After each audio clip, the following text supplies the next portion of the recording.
নয়াদিল্লি সফর শেষে ২৩ জুন দেশে ফিরে আসেন বাংলাদেশের প্রধানমন্ত্রী শেখ হাসিনা। তৃতীয়বারের মতো ক্ষমতায় আসা ভারতীয় প্রধানমন্ত্রী নরেন্দ্র মোদীর আমন্ত্রণে ২১ জুন ভারত গিয়েছিলেন তিনি। ভারত সফর নিয়ে গণভবনে আজ সংবাদ সম্মেলনে কথা বলেন প্রধানমন্ত্রী শেখ হাসিনা। সকাল ১১টায় শুরু হয় এই সংবাদ সম্মেলন। সংবাদ সম্মেলনের শুরুতে লিখিত ভাষণ দেন প্রধানমন্ত্রী। এরপর শুরু হয় সাংবাদিকদের প্রশ্ন। শুরুতেই বাংলাদেশের ভেতর দিয়ে ভারতের রেল চলাচলের সুযোগ দেওয়ার বিষয়ে প্রশ্ন করা হয় মাননীয় প্রধানমন্ত্রীকে। সঙ্গে জুড়ে দেয়া হয় দেশকে বিক্রি করে দেয়া হচ্ছে বলে সামাজিক যোগাযোগ মাধ্যমে সমালোচনা প্রসঙ্গটিও। এর উত্তরে মাননীয় প্রধানমন্ত্রী শেখ হাসিনা বলেন, আমার একটা প্রশ্ন আছে, ওজনটা কিসে মাপছে? ওজন মাপা হচ্ছে কিভাবে? আগে তো পাল্লায় হতো, এখন মেশিনে মাপা হয়। এখন তাহলে কিভাবে বিক্রি হবে? শেখ হাসিনা বলেন, বাংলাদেশ স্বাধীন দেশ। মুক্তিযুদ্ধ করে এই দেশ আমরা স্বাধীন করেছি।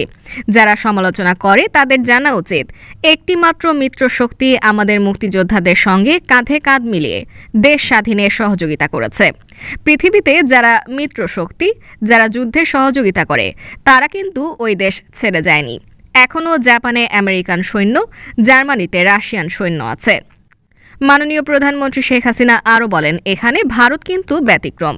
তারা মিত্র শক্তি হিসেবে আমাদের পাশে যুদ্ধ করে এসেছে, কিন্তু যখনই জাতির পিতা বঙ্গবন্ধু শেখ মুজিবুর রহমান যখনই চেয়েছেন তারা ভারতের সৈন্য দেশে ফেরত যাক, ভারতের তৎকালীন প্রধানমন্ত্রী শ্রীমতী ইন্দিরা গান্ধী সঙ্গে সঙ্গে রাজি হয়েছেন এবং তাদের ফেরত নিয়ে গেছেন। শেখ হাসিনা বলেন, এরপরও যারা কথা বলে ভারতের কাছে বিক্রি হয়ে যাবে, তারা এ কথা বলে কিভাবে? আসলে যারা এ কথা বলে তারা নিজেই ভারতের কাছে বিক্রি করা। কারণ আমরা দেখেছি, যখনই মিলিটারি ডিক্টেটররা সামরিক স্বৈরাচার এসেছে, জিয়া, এরশাদ, খালেদা জিয়া ওপর দিয়ে ভারত বিরোধী কথা বলেছে আর ভারতের পা ধরে বসে থেকেছে।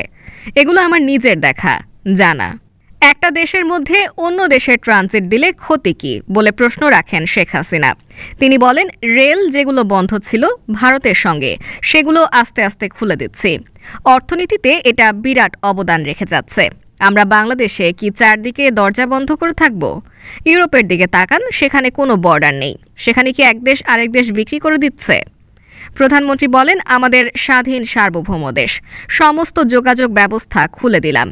এর উপকার পাবে সাধারণ মানুষ, ব্যবসা বাণিজ্য ভালো হবে।